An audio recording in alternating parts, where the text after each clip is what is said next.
Hi there, this is the Wiel Poisoned Pawn Line in the modern Najdorf. It's quite similar to a trap we've already examined called the Strupunski Grande Zuniga Poisoned Pawn Trap.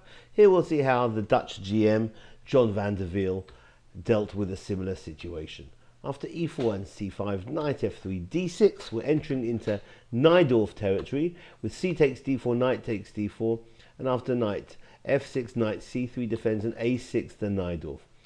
White plays the old classic line, bishop g5, which I believe nowadays has been replaced with bishop e3 becoming now the main line. But in those days, bishop g5, and the modern Najdorf with knight b d7. So white plays f4, queen b6, common type of move, targeting b2, and that's offered up by white with queen d2. After queen accepts that poisoned pawn on b2, rook b1 hits the queen.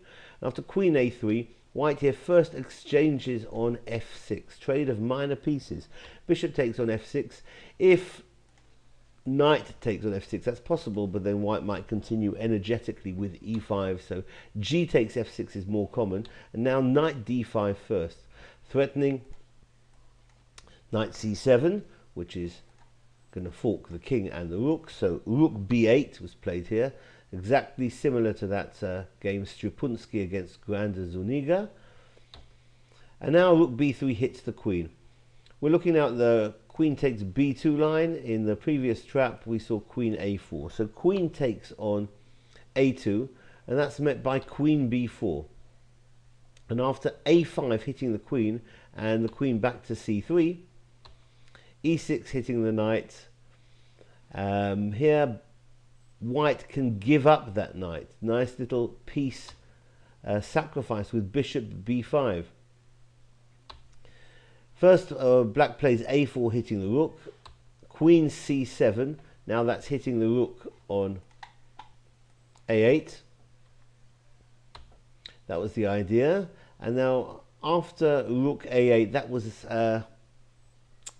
this is the trap line. In the game itself, Van der Wiel against Dana, it was e takes on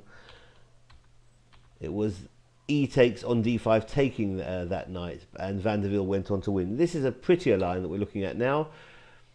The rook running, rook a8, and now white is winning quite sensationally. First with knight takes on f6 check, king e7. Now the other knight offers itself up, knight f5 check. Now after e takes on f5, the knight on f6 now jumps back to d5,